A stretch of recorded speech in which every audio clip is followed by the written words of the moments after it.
E então, eu passo a palavra aí ao nosso companheiro da BAL, o Milton Rego, que também vai fazer as suas considerações sobre o que está acontecendo e também vai nos apoiar aqui em todas as discussões, também falando sobre o mercado de extrusão e de perfil de alumínio, que são os nossos fornecedores de matéria-prima. Como é que eles estão vendo e como é que vão nos ajudar e nos posicionar nesse momento de crise. Por favor, Milton. Seja bem-vindo. Roberto, vocês estão me ouvindo, né? Sim. Sim, perfeito. Bom dia a todos. Obrigado por ter chamado a BAL para participar dessa reunião com vocês. Eu gostaria de ter todas as respostas, mas eu acho que eu tenho também iguais perguntas, iguais, imagino, a que vocês tenham. Eu posso fazer um pequeno retrospecto do que a gente tem feito nos últimos dias em relação à BAL.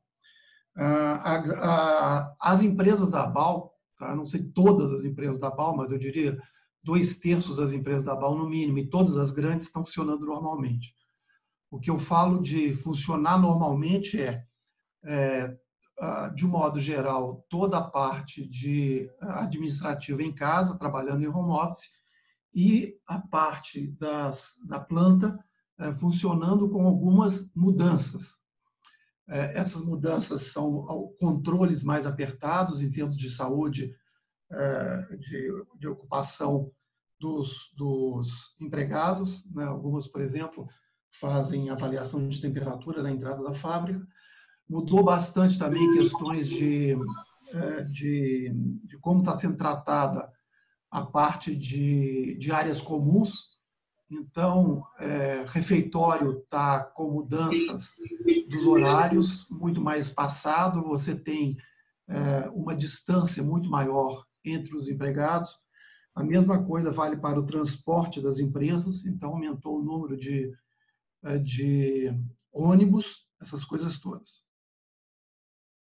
Então, isso é o que está acontecendo. De novo, as empresas estão funcionando a parte de produção sem interrupção.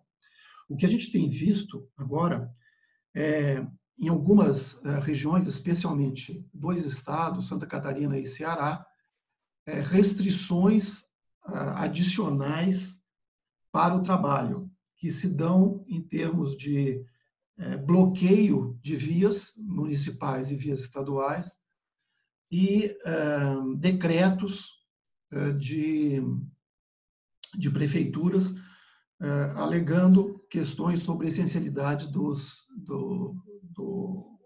atividades. Então, anteontem, nós fizemos uma carta falando sobre a essencialidade da cadeia do alumínio, mandamos para todos os estados mandamos para os ministérios, lembrando de como o alumínio está relacionado em várias questões do combate ao coronavírus, desde purificação de água, passando por construção de hospital de campanha, passando por embalagem de remédios e por aí vai. Então, nós fizemos isso, estamos em permanente tentando minimizar essas questões que estão acontecendo, sim, em vários lugares. Especialmente, nós temos problemas numa questão que é bem espalhada no nosso setor, que são os armazéns relacionados com a coleta de embalagens recicláveis, né? Então, nós temos 40 centros de coleta no Brasil e alguns deles estão realmente com questões municipais para serem fechados. Então, a gente está trabalhando nesses detalhes um a um. Tá? Esse é basicamente o perfil das coisas que estão acontecendo. Milton, todo mundo me escuta, Júnior? É isso. Obrigado, Milton. Bem, esperamos continuar com a tua participação até o final e perguntas devem surgir. E vamos seguindo. Júnior, você poderia colocar a apresentação novamente, por favor? passar? Bem, vamos falar um pouquinho dos cenários, né? Antes de a gente prosseguir, eu vi que tem pessoas que entraram novamente na sala de reunião, aqueles lembretes, né? Vamos deixar mutado os microfones, né? E vamos participar com perguntas através do chat. E mais um detalhe, pessoal, nós estamos gravando essa reunião. Então, depois essa reunião também será disponibilizada para todos através das mídias da associação, tá? Essa reunião está sendo gravada. Falando dos cenários que a gente tem acompanhado nesse começo de ano, né?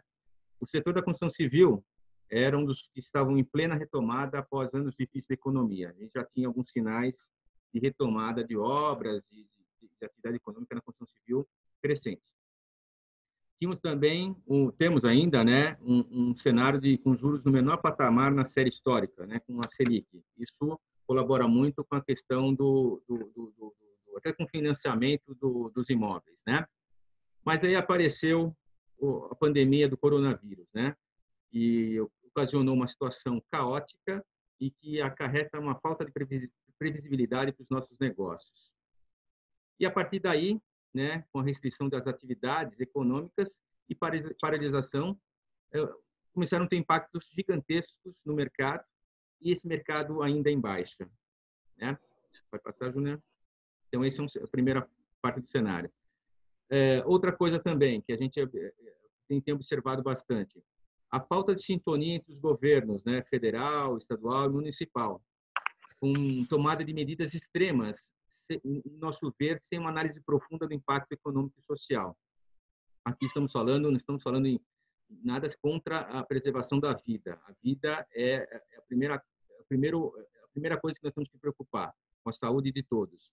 Mas as medidas que foram tomadas em algumas instâncias governamentais, a gente entende que o impacto econômico e social foram relativizados, né? E com isso já temos exemplos também, como o Milton disse, né, com as restrições lá em Santa Catarina, paralisação de obras, né? Essa paralisação aqui é com Z, tá, gente? Está com S aqui, mas desculpa a falha, é com Z, tá?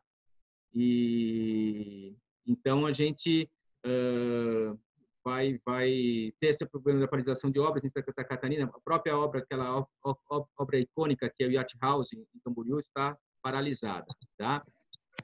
Empresas do setor de esquadrias de alumínio também retomando de férias coletivas. Isso é um cenário também que afeta até a tomada de decisão de acordo com a medida provisória 927, né? Tem algumas empresas também do nosso segmento reclamando da retenção de pagamentos. As construtoras também retendo pagamentos pela incerteza desse futuro próximo. Então, com esse quadro de cenários, você pode passar, Júnior, por favor? Nós buscamos, na semana passada, né, no auge da crise, buscar contribuições e propostas dos associados da entidade. Então, alguns associados entraram em contato conosco, responderam ao nosso chamado e passaram algumas contribuições. Pode passar, Júnior? Essas contribuições, elas foram importantes para que a gente pudesse contextualizar a nossa proposta, uma proposta do setor de esquadrias de alumínio, como subsídio para a composição de pleitos ao governo federal, tá? Em parceria com as demais entidades do setor. Uma andorinha só não faz verão. Então, nesse momento que uma empresa tem que se juntar com outra empresa, que uma associação tem que juntar com outra associação para mitigar os efeitos dessa crise. Então, nós, a FEAL, com um bom relacionamento que temos com outras entidades correlatas, como a Abrainc, CEBIC, entre outras, a ABAL, que está aqui presente com a gente, discutimos um pleito e através da CEBIC, esse pleito foi encaminhado para o governo. Vai passar, Júnior? Dentro das propostas que foram encaminhadas para a gente, nós destacamos algumas aqui, e o que está negritado, né, que tá em destaque, foram contempladas, né, de alguma forma na MP 927. Então, aquilo que nosso associado propôs, na medida do possível, a gente conseguiu colocar isso também no pacote, juntando com os interesses das outras entidades. Isso, acredito até que culminou com a MP 297, tá? Por exemplo, pleiteamos que o valor dos impostos do período de paralisação fosse diluído a longo prazo, sem multas, né? E aqui a gente pode citar o exemplo do Simples, né? Do Simples Nacional, que já está nesse nesse modelo, né? Então, isso foi um ganho já do pleito do associado. Redução de encargos trabalhistas e pagamentos com parcelamento. Aí a gente pode também citar a questão do FGTS também, né? Que vai ser postergado o recolhimento dos 3 meses desse período de crise, posteriormente ao término desse período de exceção, né? Banco de horas. Ampliar a política prorrogando até dezembro de 2020. Também foi contemplado na MP 927. Uma sugestão que foi colocada aqui, né, que foi prorrogação de pagamentos duplicados junto ao banco sem a cobrança de juros. Outro pleito que também estamos agora conseguindo algumas alterações com os governos estaduais, né? Manter abertas as lojas de material de construção. Isso também foi um pleito do nosso grupo de associados. Pode passar, Júnior, por favor? Flexibilização da legislação trabalhista, com a redução da jornada de trabalho, com redução proporcional do salário, concessão de férias sem obrigatoriedade de aviso prévio de 30 dias. Basicamente, isso também já está na MP, né? O doutor Armani, eu não vou aprofundar cada uma desses pontos da MP, porque o doutor Armani vai tratá-las posteriormente, tá? Mas também foi contemplado. Também tivemos uma proposta dos cartórios suspenderem temporariamente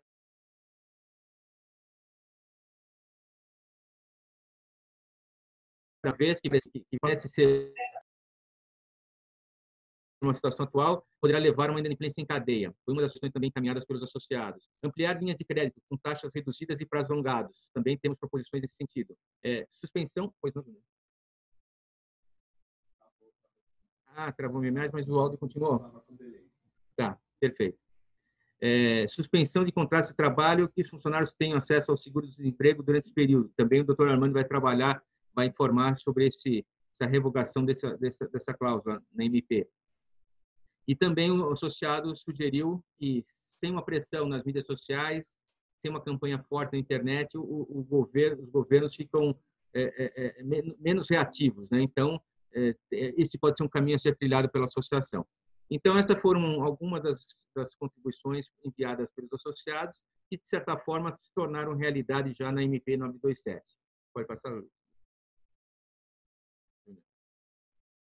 Bem, e aí foi um clamor, né, dos associados, e aí é um slide para chamar a atenção, que foi até uma frase usada por um dos nossos associados, né? Somos a fonte de recursos desse país. Nós que investimos e colocamos capital em risco para a geração de emprego e renda, é chegada a hora do governo ajudar.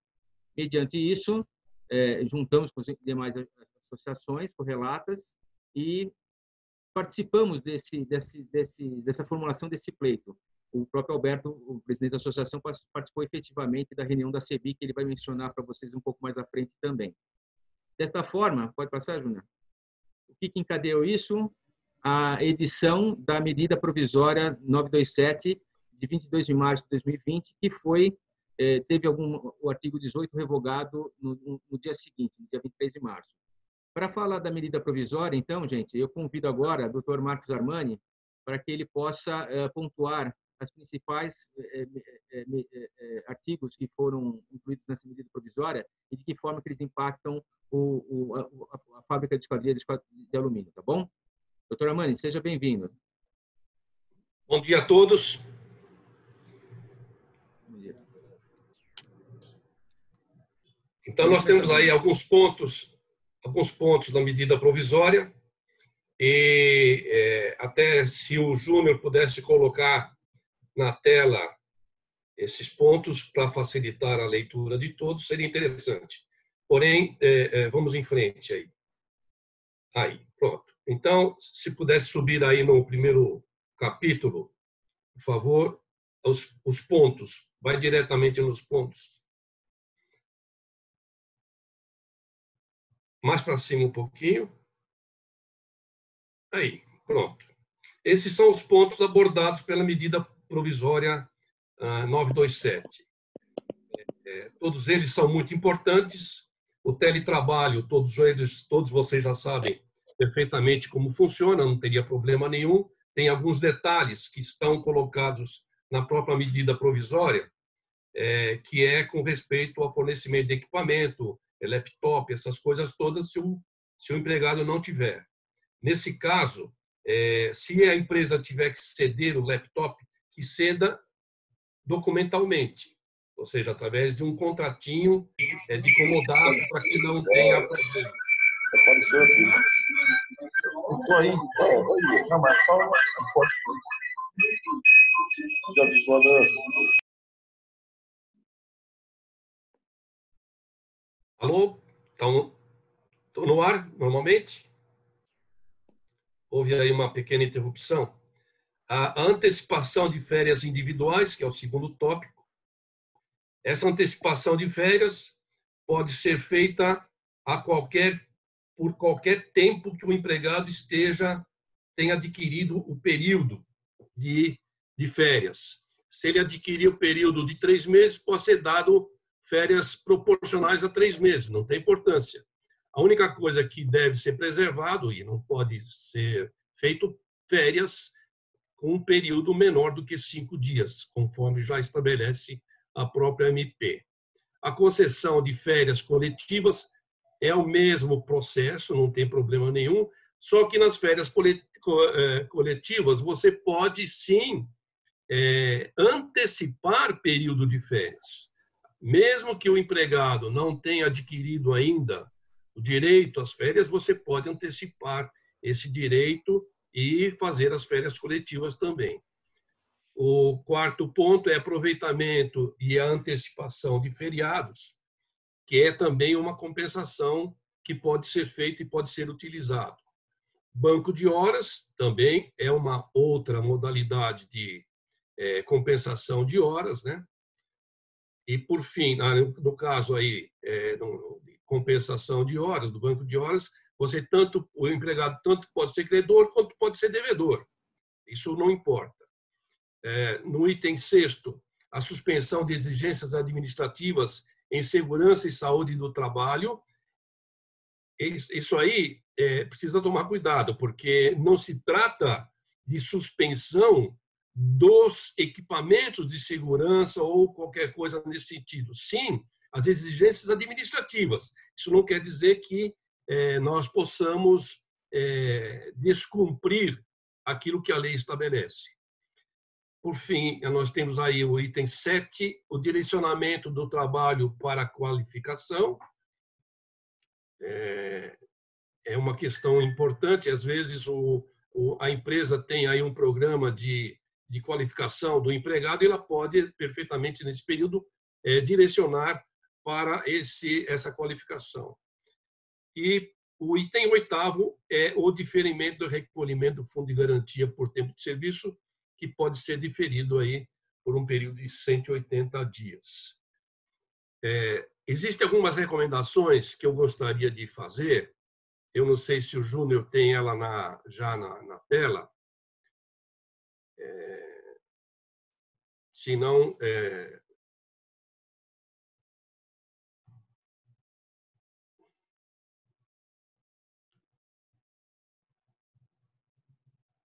isto. Bom, essas são as medidas que nós já falamos, todas elas, né?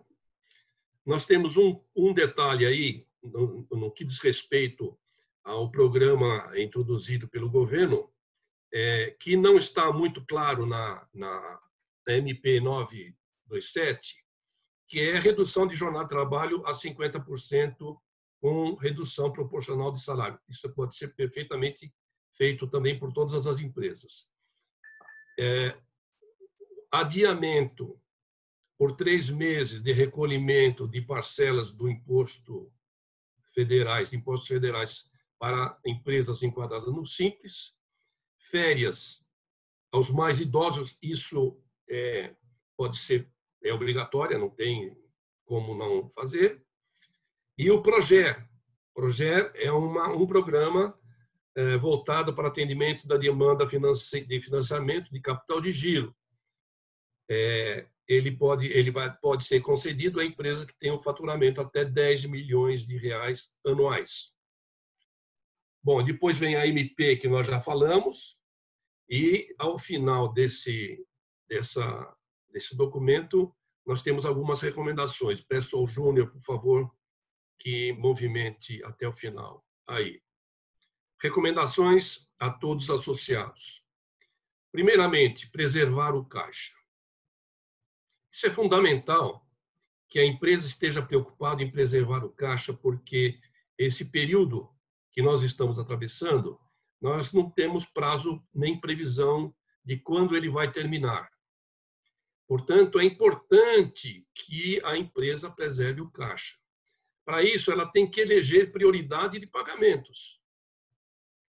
Mesmo aqueles impostos ou aquelas contribuições que não estejam acolhidas na medida provisória 927, isso haverá, por parte do governo, logicamente, uma situação de amenizar aí a questão de multa, juros, essas coisas todas. Portanto, antes de fazer qualquer pagamento, priorizar os pagamentos para que não se comprometa o caixa na retomada dos negócios, né? Segundo, toda e qualquer ação com empregados, por mais simples que seja feita sempre por escrito. Por exemplo, mandou o empregado para casa de férias, ou mandou qualquer coisa desse sentido, sempre por escrito, com um de acordo do empregado, qualquer coisa assim. Porque lá na frente isso pode trazer complicações. No item 3º, as alterações de andamento de obra, atraso na entrega, suspensão de produção, suspensão de entrega por parte do cliente, tudo, enfim, sempre por escrito. Pode ser feito por e-mail, pode ser feito com troca de e-mails, com concordância, mas sempre por escrito. E, por fim, nas alterações de contratos de obra, só através de aditivo contratual, que também pode ser feito por e-mail com concordância das duas partes. Isso não há necessidade de que seja feito presencialmente, pode ser feito através de vias eletrônicas, não tem problema, vale perfeitamente bem. Bom, essas são as principais recomendações. Se alguém tiver alguma questão, alguma dúvida, eu pediria, por favor, que encaminhasse pelo e-mail da FEAL e nós responderíamos, então, oportunamente. Essas são as minhas recomendações. Eu não sei se ao vivo alguém tem alguma pergunta a fazer, mas é importante que o faça também, não tem problema. É isso. Obrigado.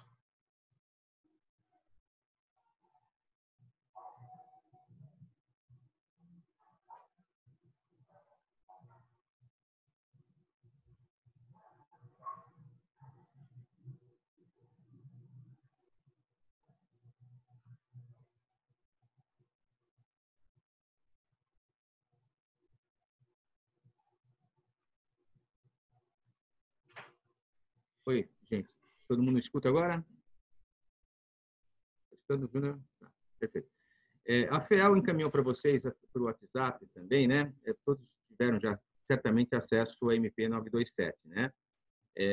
Existem pontos estão bem explicados ali, acredito, né? Mas caso tenha alguma dúvida, vocês podem formular via chat, que a gente já passa direto para o Dr. Armani. O Felipe Garaipe tem uma pergunta. Eu gostaria que o Júnior, então, habilitasse o Felipe, para o Felipe fazer a pergunta, Júnior, por favor. Oi, bom dia. Oi, Felipe, bom dia. Eu estou fornecendo aqui para a minha equipe uma cota de combustível para que eles evitem pegar transporte público. E aí eu queria saber como eu posso fazer isso sem ter nenhum problema no futuro, ou o que isso pode acarretar para a gente em termos de passivo e etc. Doutor Armani? Muito bem. Está aberto o meu áudio aí? Sim. Tá. Então, Felipe, é o seguinte, todo e qualquer valor que você pagar fora do salário e fora das obrigações trabalhistas, você deve sempre fazer por escrito. Essas obrigações que você faz exatamente para permitir locomoção, enfim, trabalho a distância, todas essas despesas você faça por escrito e elas não impactam no salário. Isso é importante, porque amanhã pode haver aí um questionamento se aquilo seria adicional ao salário. Então, não são. Para isso, você deve sempre fazer por escrito. Sim, fazer como se fosse um deixando comunicado. Claro, exatamente como as palavras que você usou, para permitir que os empregados tenham locomoção própria, evitem o uso de transporte público. Ponto. Nada mais. Mas tem que ser por escrito. Okay. Tá bom. Doutora Mani, acho que não foi colocado no grupo, mas a gente recebeu aqui algumas dúvidas de alguns associados durante a semana, e uma delas diz respeito à questão da concessão das férias coletivas e férias individuais, né? Quais são as orientações mediante ao que foi colocado no MP 927? Bom, férias coletivas e férias individuais não precisam ser dissociadas.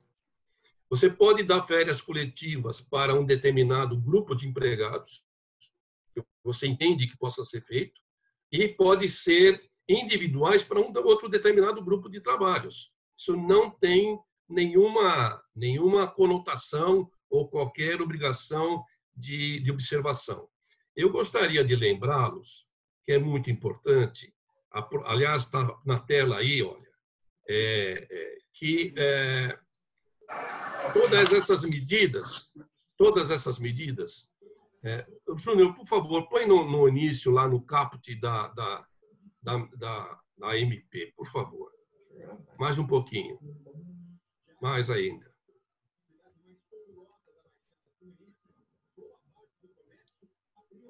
Minutinho.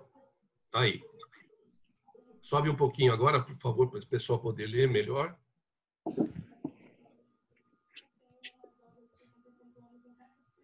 Mais um pouquinho. Aí. Tudo isso está feito tendo por conta o artigo 501 da Consolidação das Leis do Trabalho. Eu até coloquei e transcrevi o artigo 501 exatamente para que todos possam ter o entendimento do que seja isso. E aí eu vou até ler para todos novamente, que é o seguinte: entende-se como força maior todo acontecimento inevitável em relação à vontade do empregador e para a realização do qual este não concorreu, direta ou indiretamente. Então, nesse caso, qualquer desastre natural, seja enchente, seja vendaval, enfim, inclusive esse tipo de pandemia ou até mesmo alguma situação específica da empresa, mas que o empregador não concorreu com aquilo e também que não foi por conta de imprevisibilidade do empresário. Então, nesse caso, toda relação formal entre empregado e empresa deixa de existir e passa a prevalecer aquilo que as duas partes estabelecerem de comum acordo. A única coisa que tem que se tomar cuidado é para que os direitos individuais desse empregado não sejam atingidos. Ou seja, ele ficar sem receber nada não tem condição de ser feito assim. Então, é importante que todos tenham isso em mente, ou seja, as relações entre empregado e empresa passam a ser individualizadas entre as duas partes. Não há necessidade de que sejam seguidas de acordo com o que estabelece a Consolidação das Leis do Trabalho, porque trata-se de exceção. É isso. Tem mais alguma dúvida?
Bom dia.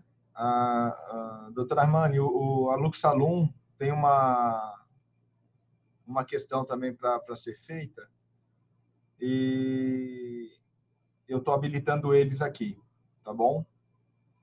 Deixa eu só confirmar. Um minutinho só.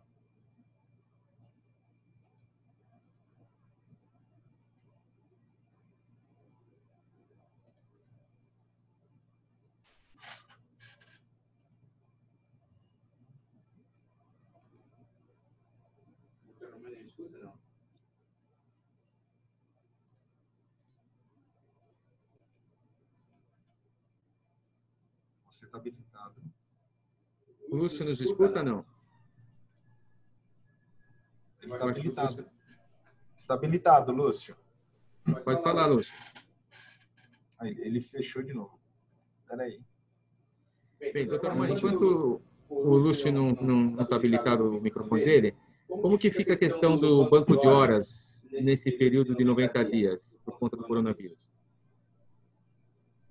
Bom, banco de horas você pode perfeitamente bem reduzir a jornada de trabalho, contabilizar aquelas horas que o empregado deixou de trabalhar, porém está dentro do ganho dele, e compensar essas horas por conta de suspensão de obras, esse tipo de coisa, o cancelamento de pedido, e esse banco de horas, mais lá na frente, você reincorporar na jornada de trabalho. Sempre observando que você não pode exceder de 2 horas diárias para essa compensação. Perfeito. Feriados religiosos? Bom, feriados religiosos é outra compensação que você pode, não só qualquer feriado, é outra modalidade de compensação que você pode adotar. A única coisa que nos feriados religiosos você precisa que o empregado concorde com aquilo, porque senão ele pode não concordar com o trabalho em feriados religiosos. Só você tem que tomar cuidado de verificar se o empregado não tem essa restrição. O resto, normal, como se fosse banco de horas também. Perfeito. Bem, não temos mais nenhuma pergunta do grupo, né? O Luciano está escutando agora, será? Mas eu gostaria de fazer um esclarecimento, pois não. Mesmo que não haja pergunta, porque eu acho que está sendo muito redundante o que está acontecendo. E nós tivemos aí uma pergunta de um associado que diz o seguinte, que o pessoal está, eventualmente, de forma, vamos dizer, alinhada, em forma até mesmo de grupo, se dirigindo a posto de saúde para obter licença de 15 dias. Muito bem.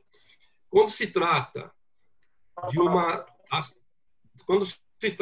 ação, vamos dizer, até certo ponto alinhada entre empregados, você pode fazer o seguinte, você pode dar a ele, nesse período, férias coletivas ou férias individuais, desde que você tome o cuidado de marcar essas férias 48 horas, o início das férias, né? 48 horas após a notificação.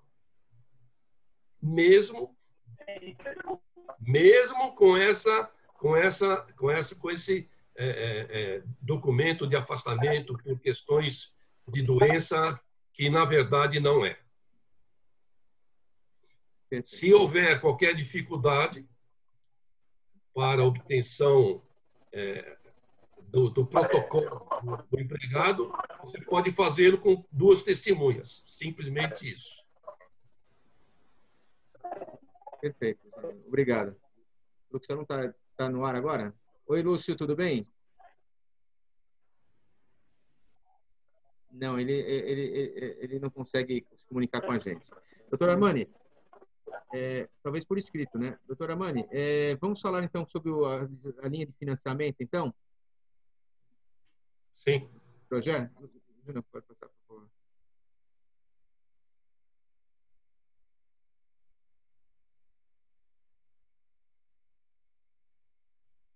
Projeto. Para ser sucinto, o projeto ele está estabelecido exatamente para socorrer as empresas médias e pequenas, as EPPs. E aí inclui-se EPP, inclusive com faturamento até 10 milhões de reais por ano. O projeto ele vai ser essa linha de crédito é até 500 mil reais. Ela será concedida só através de bancos oficiais, Banco do Brasil, Caixa, enfim, e por um período de 48 meses com um período de carência de 12. Os juros é limitado a 12% ao ano. É uma forma que eu recomendo que, independente de qualquer coisa, a empresa deve sim, objetivando preservação de caixa, tentar obter esse financiamento. É uma linha muito importante de financiamento. São os bancos públicos, né, doutor Armani? São só bancos públicos, no caso, né? Bancos oficiais. E Banco do Brasil. Perfeito. Temos mais uma pergunta do Felipe. Para a gente encerrar aqui essa fase de perguntas, passar o andamento, o Felipe quer fazer uma nova pergunta.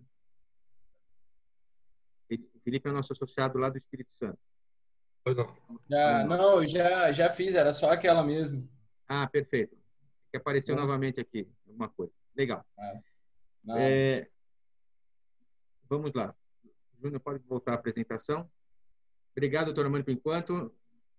Caso apareçam mais dúvidas, doutora Armani estará ainda com a gente até o final da reunião. Continuo presente até o final. Sim. Isso, obrigado. Pode passar, Júnior. As recomendações já foram feitas, né?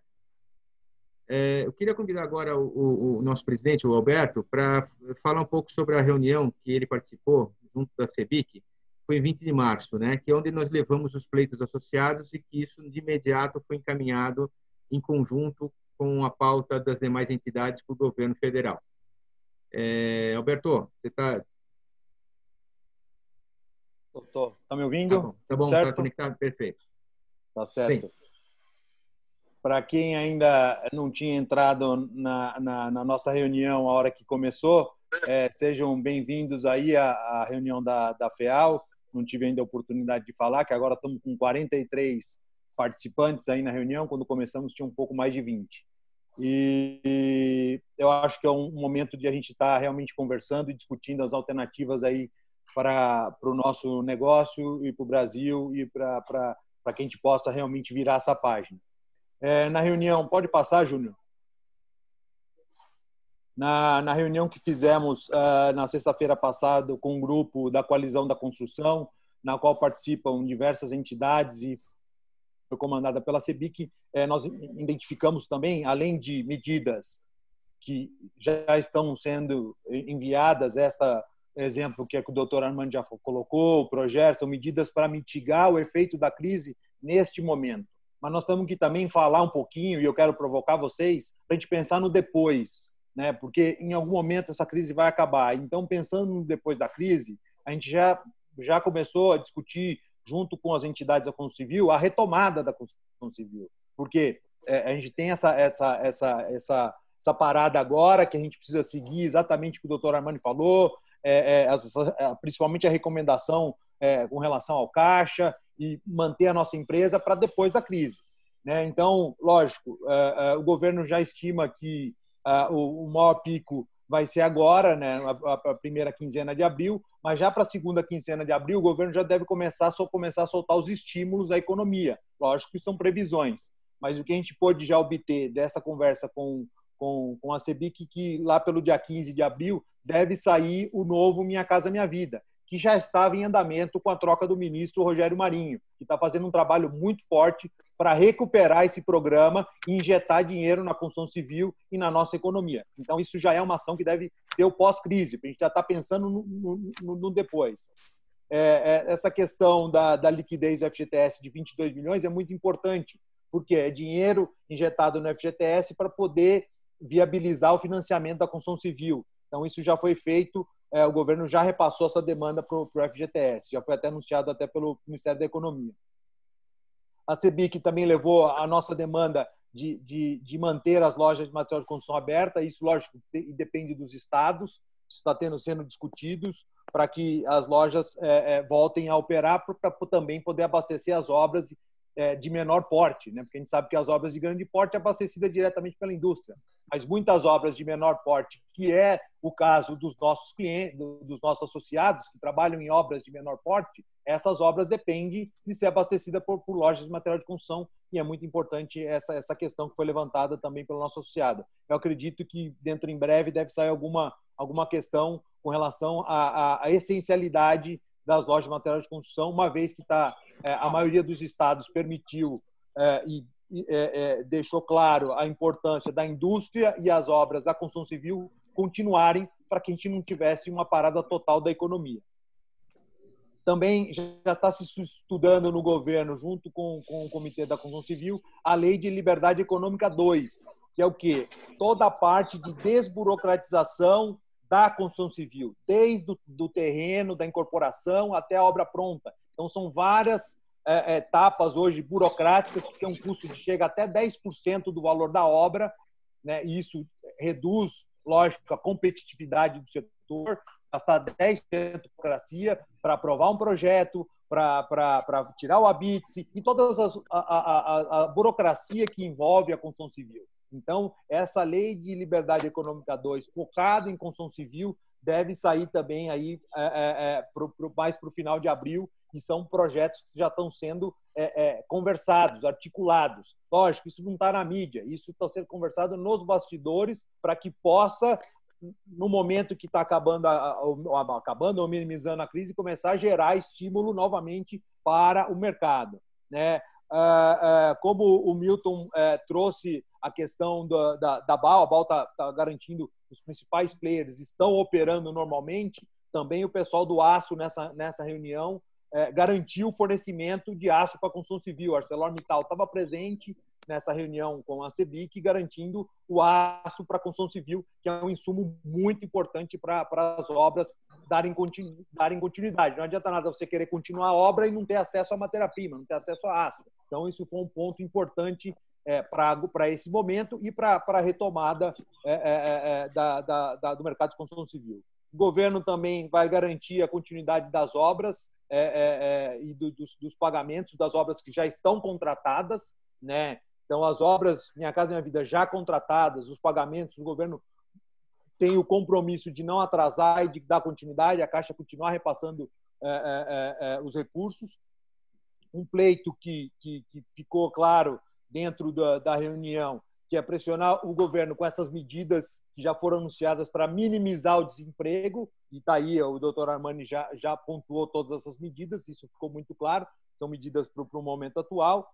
Também foi colocado claro a questão dos bancos particulares está cancelando o contrato de financiamento, então isso foi levado ao governo e está sendo tomada uma ação junto ao Ministério da Economia e para poder realmente voltar a destravar as vendas, tão logo a coisa se resolva, destravar as vendas dos imóveis financiados. Então, essas são as principais medidas que já estão sendo faladas, porque a gente tem que pensar não só na crise, mas no depois da crise.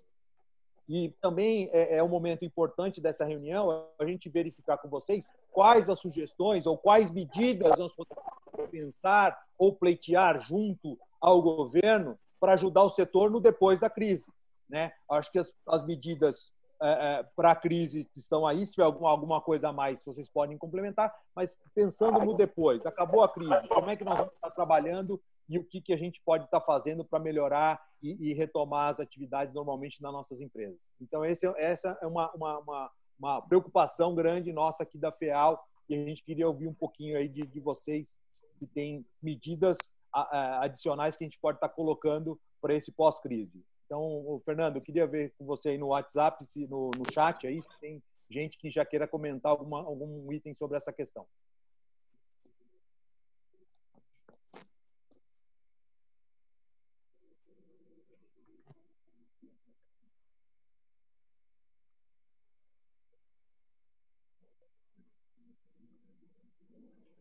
Se não tiver nenhuma questão, Milton, ótimo, Milton. Por favor, Milton.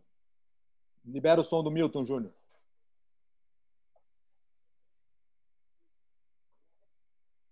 Oi, já estou no ar de novo. Milton. Vocês estão me escutando? Sim. Perfeito, Milton. Pode colocar suas considerações. O que acontece é o seguinte, eu acho que os associados deveriam também estar, e associados EFL, deveriam ter uma atenção, especialmente naquelas regiões e naqueles estados que têm restrições para os empreendimentos. Tá? Eu acabei de receber, enquanto a gente estava conversando, acabei de receber uma mensagem da CNI falando sobre o estado de Santa Catarina. Me parece que o governador de Santa Catarina agora está revendo a posição dele, que era uma das mais, assim, digamos, de fechar todo o estado, e agora ele começa a aceitar a possibilidade de ter medidas profiláticas, né, de saúde, mas mantendo tudo funcionando. Então, é importante, eu acho, os associados, que estão em determinadas cidades, em determinados territórios que têm esse problema, de falar para a FEAL, né, para a gente ter toda uma pressão das associações em cima disso. Perfeito, Milton. Acho que é muito importante a gente estar realmente articulando isso, porque é uma frase que a gente sempre ouve, né? Que o governo e o Congresso sempre atende a população, né? Então, toda vez que tem uma pressão generalizada, sempre vem uma medida, sempre vem alguma coisa nesse sentido, né? A gente às vezes acredita que não, mas é muito importante isso que o Milton falou. Então, se tem alguma cidade, algum estado com problemas pontuais e que precisa ser tratado, passa aqui para a associação que a gente vai tentar encontrar o caminho das pedras para poder ajudar nesse ponto aí. Perfeito, Milton. Mais alguém teria aí alguma contribuição aí de pauta aí para o pós-crise ou alguma questão ainda para ser resolvida agora, imediatamente na crise? Na verdade, ainda a gente não recebeu, Alberto, contribuições nesse sentido, mas eu tenho aqui o Felipe Gratera, né, querendo participar. Eu queria abrir o áudio para ele. Felipe. Perfeito. Oi, Felipe. Bom dia a todos. Excelente iniciativa aí da FEAL de colocar essa videoconferência. Principalmente nesse momento de crise, está sendo ótimo, né? Eu gostaria de retomar a questão que o Dr. Armani abordou a respeito da linha de crédito para a capital de giro da Proger. Eu tive conversando com um cliente hoje e ele estava comentando comigo a questão do enquadramento das empresas para a tomada desse capital de giro. Ele falou que, não sei se é fato, por isso que eu estou questionando, além da questão da pequena empresa, ela também teria que estar enquadrada numa categoria de empresa ou é para qualquer empresa? Sendo mais específico, as empresas que não são afetadas pelas medidas hoje de restrição, que seriam empresas do comércio e do serviço, indústrias, por exemplo, poderiam fazer uso dessa linha de crédito, doutor Armani?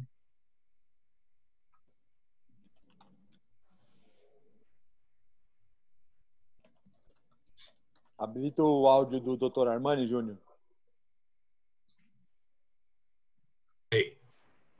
Ok. Pode falar, doutor Armani. Então, Felipe, o que acontece é o seguinte, essa linha aberta por esse programa, ela é para atender toda e qualquer empresa, indistintamente, seja do simples ou não, seja lucro presumido lucro real ou o que for. A única coisa que ela estabelece que seja para pequena e média empresa, ou seja, empresas que faturem até 10 milhões de reais por ano. Não há qualquer restrição quanto à atividade industrial, comercial ou o que for. O importante é que, logicamente, o objetivo é garantia de emprego. Esse é o objetivo dessa linha. E aí vai depender da negociação de cada um perante esses bancos oficiais. Banco do Brasil ou Caixa Econômica. Perfeitamente. Não sei se eu respondi a sua pergunta. Respondeu sim. É porque houve, então, uma má interpretação desse meu cliente que comentou a respeito de ser a empresa está enquadrada dentro do segmento que está sofrendo mais com a paralisação, que seria os comércios e serviços. Não há eleição de segmento ou de qualquer atividade. Perfeito. Muito obrigado. Eu posso ajudar aqui na resposta aqui para o Felipe, já vi aqui no Felipe Garaipe, aqui no chat, com relação, sim, São Paulo, nossa empresa está aqui em São Paulo, as empresas estão sendo ameaçadas a serem fechadas.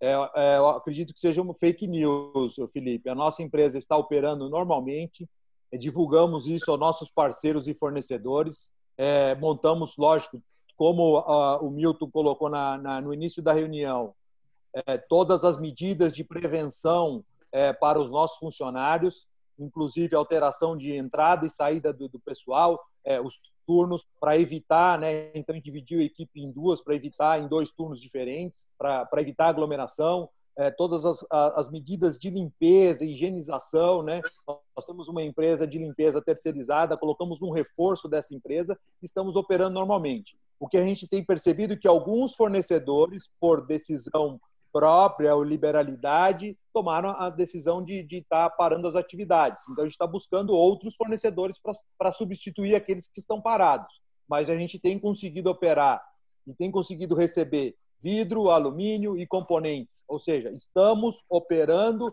normalmente.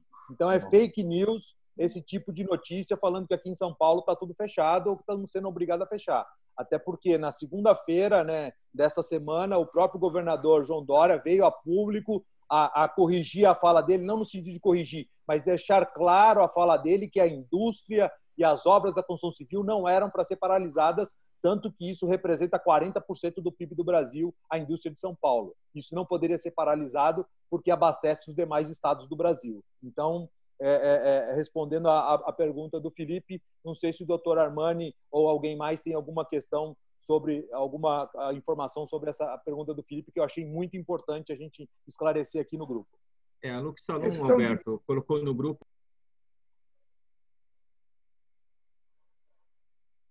Fernando, você está sem áudio, Fernando.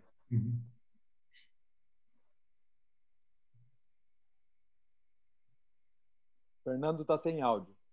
Agora sim. No grupo também, a Luxalão colocou que está funcionando normalmente, né, com suas atividades normais. O que o Alberto disse, né, tardiamente o governador Dória falou sobre a construção civil e agora disse que é um setor fundamental que precisa estar ativo, né? E, Alberto, eu tenho aqui 2 considerações. Eu tenho uma participação, acho que do Antunes também, que quer participar, mas, assim, antes do Antunes, eu tenho aqui uma dúvida para o doutor Armani, que é do Alexandre. Ele coloca a dúvida, assim, sobre a utilização das horas do banco de horas, o prazo, doutor Armani. E, além desse, eu tenho o Marcelo, também da Luminato de Santa Catarina, que quer também contribuir com sugestões para o pós-crise, tá? Então, Júnior, por favor, abre para mim o áudio do Dr. Armani para ele poder responder. Tá bom. Quanto ao banco de horas, Dr. Armani, qual é o prazo máximo do uso do banco de horas? Bom, não existe uma regra estabelecida para o prazo máximo. O ideal é que essa compensação toda se dê num período de 12 meses, para que não haja aí um questionamento futuro. Mas eu creio que 12 meses é tempo suficiente para que haja compensação. Mesmo porque se você fizer um banco de horas aí de 15 dias, digamos, você faz uma preparação de uma paralisação de 15 dias, você vai compor um banco de horas em torno de 100, 120 horas no máximo. Então, eu tenho a impressão que você consegue compensar essas horas num período de 12 meses, que seria, não existe regra estabelecida, apenas um período aí razoável de compensação. Mas acredito que isso esteja na MP também, né? Na 927, né, doutor Armani? Deve estar lá colocado esse prazo, né? Na verdade, eu vou até dar uma olhada aqui. Mas... Talvez esteja. Enquanto o senhor dá uma checada nisso, o Marcelo Daluminato gostaria de fazer algumas proposições. Tem o Antunes também, Fernando. Isso. Então já pode falar. Pode deixar o Marcelo, depois eu entro. Você já está habilitado, Antunes? Pode falar primeiro. Bom dia a todos. É sabido que o nosso setor, antes da crise, já vinha com dificuldade em relação ao mercado de construção civil, que passou aí 2, 3 anos em dificuldade. Então, temos ainda, como o Alberto falou, dá para trabalhar, mas as obras, eu tenho mais de 60% das obras paralisadas por decisão da construtora. E aí então você tem o contingente de obra que você não sabe o que fazer com ele. No primeiro instante, você dá umas férias antecipadas, como o Armani falou, mas se isso passar dos 30 dias, o setor vai ficar com dificuldade, né? Estamos esperando que não, mas temos que colocar no radar uma possibilidade disso. Então, as empresas vinham assim fragilizadas, começando a sair, começando a ter uma inércia para poder começar a desenvolver, o mercado vinha começando a aquecer e, de repente, a gente depara com uma situação de guerra dessa.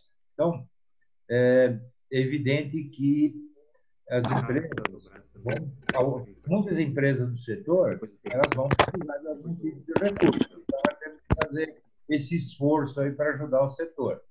Esse é o meu entendimento. Perfeito. Obrigado, Tunis. Marcelo, por favor.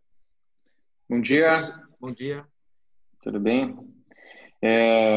Pessoal, eu estou falando de Santa Catarina, para quem não me conhece, e acredito que vocês saibam mais ou menos como está a situação aqui do nosso estado, em específico na nossa região. A gente tem aqui cidades, parece que estamos em guerra, todo mundo em casa, cidades fechadas as entradas, controle de acesso, medição de temperatura nas entradas da cidade, para vocês imaginarem.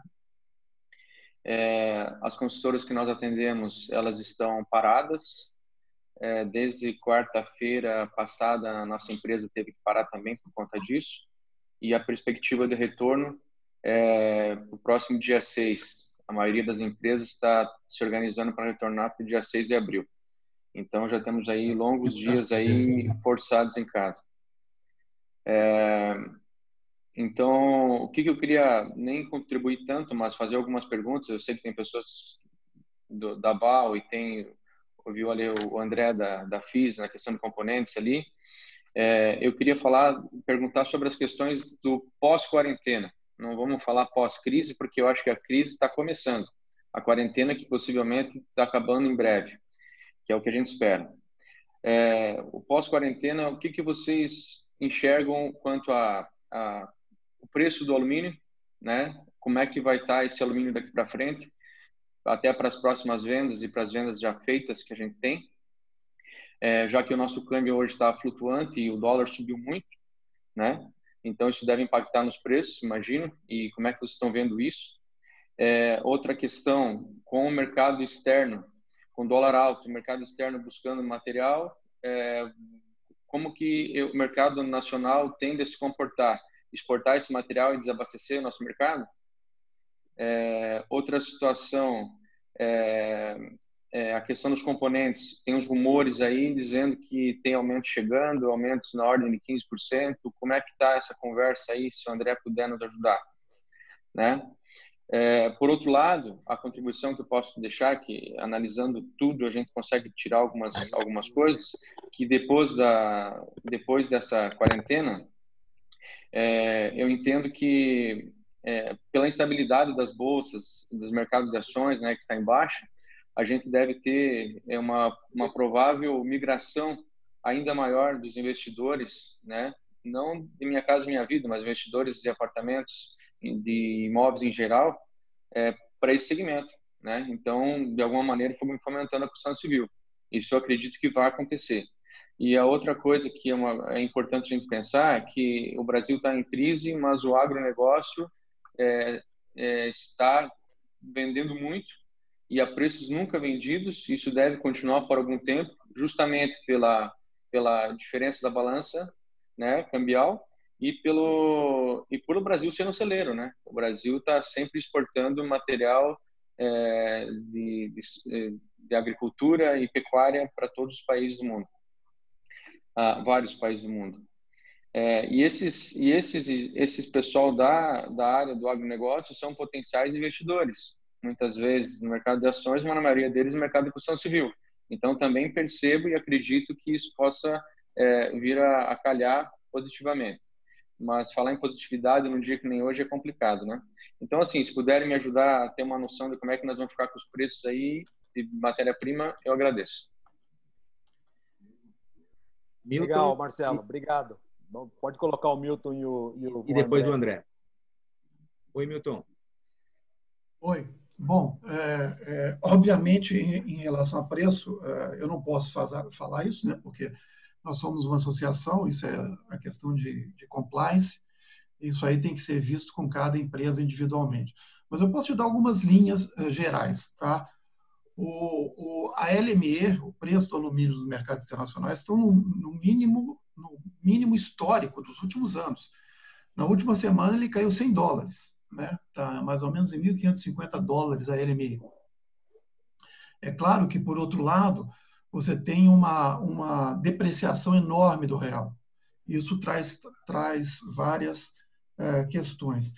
Mas eu não vejo, com essa queda da LME e queda das outras commodities, eu não vejo nenhuma possibilidade de reação. Eu acho que o alumínio, como as outras commodities metálicas, vai ter um período de baixa aí pela frente. Lembrando, estou falando em moeda forte, estou falando em dólares ou libras, mas vai continuar nesse período de baixa, até porque o maior fabricante de alumínio do mundo, que é a China, não diminuiu a produção dos seus smelters. Perfeito. André?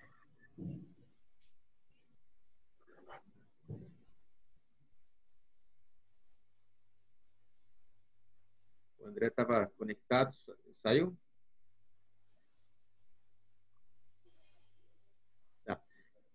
Você poderia habilitar o pessoal da Lubraz, Júnior, por favor? O Carlos ou a Thaís também tem uma pergunta para fazer. Você levantou a ponta. Oi, Carlos, tudo bem? Oi, Eduardo, tudo paz?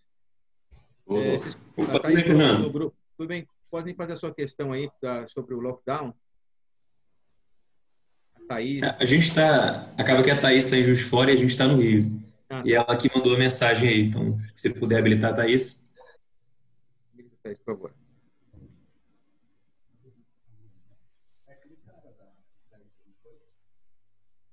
Oi, Thaís. Bom dia. Bom dia a todos. Sou Thaís, da Lubraz, né? A gente tem a fábrica aqui em Juiz de Fora, por isso que eu estou aqui com o Carlos Eduardo no Rio, que é onde o mercado que a gente mais atua. E eu tenho visto uma forte crescente aí do final da semana passada para essa, na pauta da questão do lockdown indefinido e em contraposição do lockdown vertical, né? Somente para o grupo de risco, idosos, pessoas com doenças de imunidade e respiratórias, alertando para que o nosso país, né, pela estrutura que a gente tem econômica, pela crise que a gente veio, pela nossa condição econômica, a gente não suportaria os efeitos, né, desse lockdown indefinido por muito tempo, né? As consequências dele seriam mais graves do que a do próprio coronavírus. A sugestão mesmo era de ouvir um pouco de vocês, opinião dos outros associados também, em relação a esse ponto de vista que vem sendo difundido aí nos últimos dias, uma corrente crescente, né, desse ponto de vista. Quer comentar, Alberto? Pode até nas informações da CEBIC? Eu acredito que, Thaís, é uma discussão muito grande no Brasil inteiro. São vários pontos de vista. É tipo Corinthians e Palmeiras, é uma briga enorme, né? Agora, eu acredito que cada empresa tem que fazer a sua análise.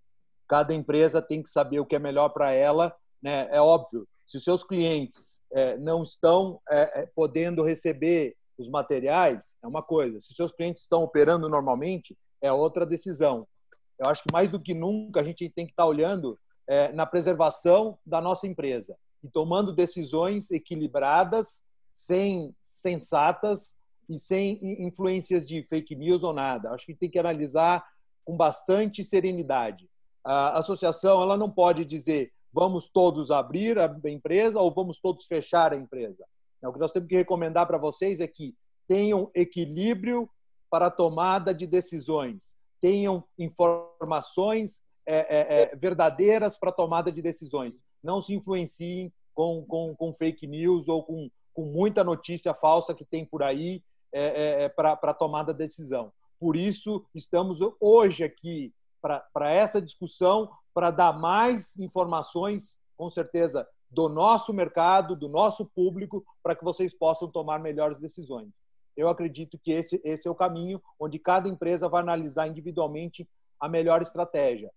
Dentro no nosso caso, da nossa empresa, até o momento, a decisão foi não fechar e continuar em operação, apesar de ter vários clientes afetados que estão parados. Porém, estamos produzindo para estoque e, em algum momento, esse estoque vai ser entregue ao cliente, porque a gente sabe que a crise não vai durar para sempre. Ou a quarentena, como bem disse o Marcelo da Aluminato, não vai durar para sempre, né? A crise realmente ela vai se estender, mas a quarentena não é para sempre. Então, a gente continua produzindo, porque em algum momento vai acabar a quarentena e alguém vai demandar o nosso produto. Mas isso são decisões individuais.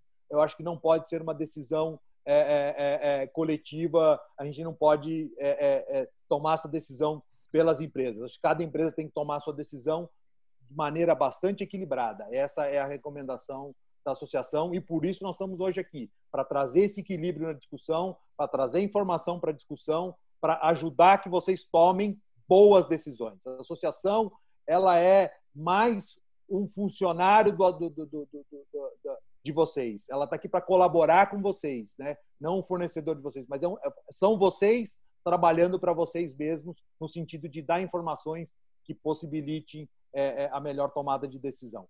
Era isso que eu poderia comentar aí para colaborar nessa discussão. Se alguém tiver mais... E com essa resposta, Alberto, você responde também a Júlia Sofia Queiroz, que ela estava pedindo qual era nosso aconselhamento. Então, você deixou bem claro que é uma decisão de cada empresa, é uma decisão estratégica dentro do cenário que ela se enquadra. O André voltou, eu queria aproveitar o André para responder a dúvida do Marcelo, e depois a gente já vai para o encerramento final, né, Alberto? André, seja bem-vindo, André, novamente. Obrigado. Acho que a minha internet aqui paralisou por causa do vírus também, viu? Mas tudo bem, deu certo. O Júnior rapidamente me mandou o link via celular e consegui recuperar a conexão. Bom, primeiro de tudo, gostaria de parabenizar a FEAL por essa iniciativa. Eu acho que é muito importante o setor entender o que está acontecendo em cada empresa em âmbito nacional. Até a contribuição do Marcelo, que está vivendo uma situação bastante diferente das outras, dos demais estados, até por conta das atitudes do governador do estado de Santa Catarina. Eu também gostaria de contribuir um pouco. Até conversei com algumas pessoas do setor ontem e a gente fez uma rápida análise ligando para todos os clientes da carteira, dos pedidos que estão em carteira da FISE. E o que a gente chegou na conclusão, na estatística, de que 80% dos pedidos que estão colocados na FISE 80% das empresas, elas permanecem abertas e não tem previsão de fechamento, pelo menos oficialmente. Tá? Então, esse é um número aí, já que a FISI tem uma amplitude nacional, esse é um número aí que pode contribuir até para o entendimento de todos. Tá? Em relação à pergunta do Marcelo, em relação aos preços, como vão ficar após a crise? Eu acho que a questão da crise vai impactar muito mais na questão dos prazos de entrega do que efetivamente na questão do preço. O que, de fato, vem influenciando, e nós daqui da FISI mesmo, estamos fazendo várias contas, é da alta do dólar. Hoje, não só os produtos que vêm de fora, como motor, que todo mundo sabe que a gente não tem uma produção nacional, todos os motores que são comercializados aqui no Brasil, eles são importados. A gente tem, dentro do nosso rol de matéria-prima, um número muito grande de matéria-prima que são importadas ou sofrem indiretamente o aumento do dólar. E a gente teve, de fato, uma desvalorização do real, um aumento do dólar muito grande e tem afetado nos custos internos da FISI e eu acredito que de todas as empresas de componentes. Os polímeros eles estão ligados diretamente ao dólar, o aço inox está ligado diretamente ao dólar, as bobinas de alumínio para a produção de palhetas é vinculado diretamente ao dólar, motores está vinculado ao dólar, então é inevitável que haja um aumento de preço devido ao aumento do dólar. Tá? Isso vai ser muito difícil que as empresas consigam segurar. Existe uma prática, e isso já está acontecendo, as empresas não repassam no momento em que o dólar aumenta, e isso foi notório, né? O dólar já aumentou já faz algum tempo, a gente está aí há 5, 6 meses segurando o aumento de preços em relação ao câmbio, mas vai chegar um momento que a gente vai precisar repassar, isso não tenha dúvida. Tá bom? Marcelo, espero ter respondido a sua pergunta e que tenha sido esclarecedor para os demais também. Obrigado, André. Já estamos com 11 horas e 23 minutos, já quase 1h30 de reunião. Eu queria convidar o Alberto para fazer o seu encerramento, as considerações finais, né, Alberto? E agradecer o Milton também pela participação. Obrigado. Pessoal, é importante aqui para encerrar algumas poucas palavras para vocês, para que a gente possa realmente seguir na nossa batalha e no nosso dia a dia. Ontem até teve um post no nosso grupo de associados que havia um desenho, não sei se o pessoal viu, um monstrinho identificado como coronavírus e as pessoas correndo indo em encontro a um outro monstro maior. Era identificado como recessão econômica. Ok, para o monstro pequeno está todo mundo de quarentena. Então, para que ele continue pequeno. Agora, o que fazer com o monstro enorme, o monstro da recessão? Então, num cenário como o nosso, o papel da FEAL fica mais importante para defender a gente desse monstro maior, que é a recessão.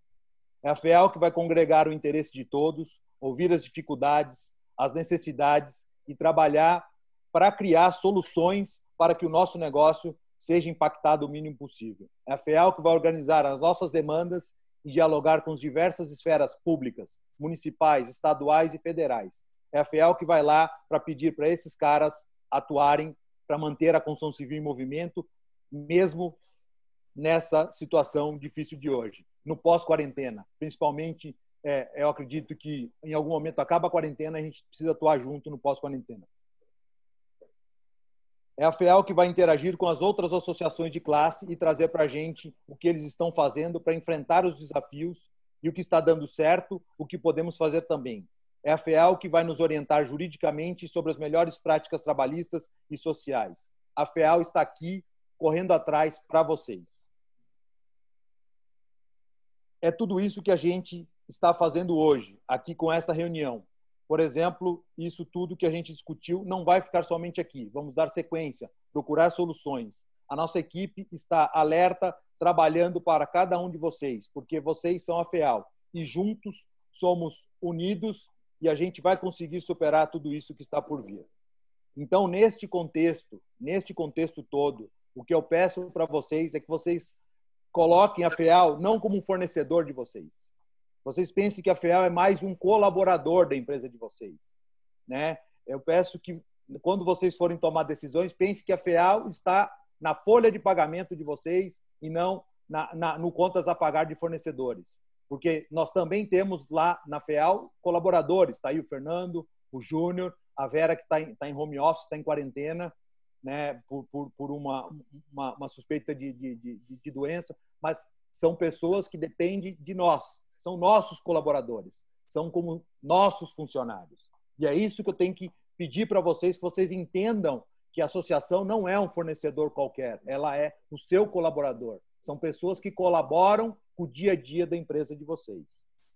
Cada um dos nossos funcionários aqui da FEAL está focada em trabalhar para o seu sucesso, para todos os dias da quarentena, com quarentena ou sem quarentena. E a gente sempre estará trabalhando para cada um de vocês. E tem outra coisa, a gente está vivendo, sim, um momento de crescimento. Quando tudo isso passar, espero que isso realmente passe rapidamente, essa quarentena termina, a gente precisa estar preparado para a retomada que vai vir. Precisamos estar prontos para aproveitar a maré. Eu acho que o Marcelo da Luminato foi muito brilhante em colocar os pontos que deverão surgir após o final da quarentena, né?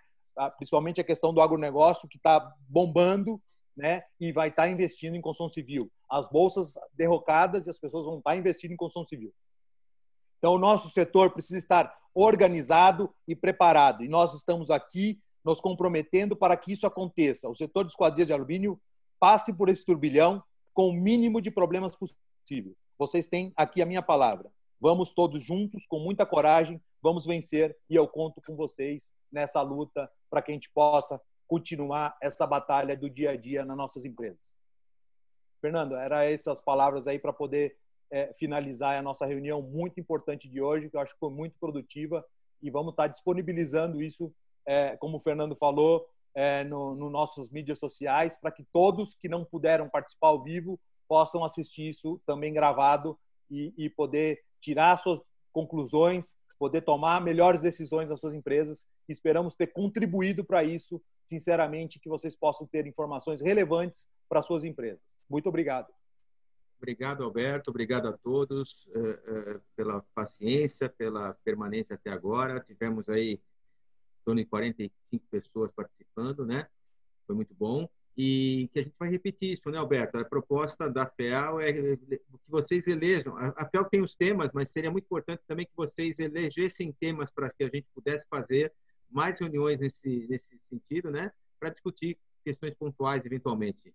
Então, e pegando o gancho do Milton, aqueles que estão fora do estado de São Paulo, que estão tendo alguma dificuldade com seus governos, etc., e que talvez essa informação não tenha chegado para nós ainda, por favor, nos encaminhem, tá? Que a gente pode articular com outras entidades e juntos somos mais fortes. Gente, obrigado, um bom resto de semana a todos e, bem, vida segue, né? Vamos lá, obrigado. Júnior, só posta o último slide da apresentação, só para a gente encerrar com essa visão. É o último slide. Eu dou... E com esse último slide a gente encerra e agradece a todo mundo, mas o Júnior vai colocar na apresentação. E se o Alberto ainda quiser fazer um comentário em cima do último slide, também fica à vontade. Esse slide é bem interessante. Só falta a gente conseguir ver ele. O Júnior está colocando.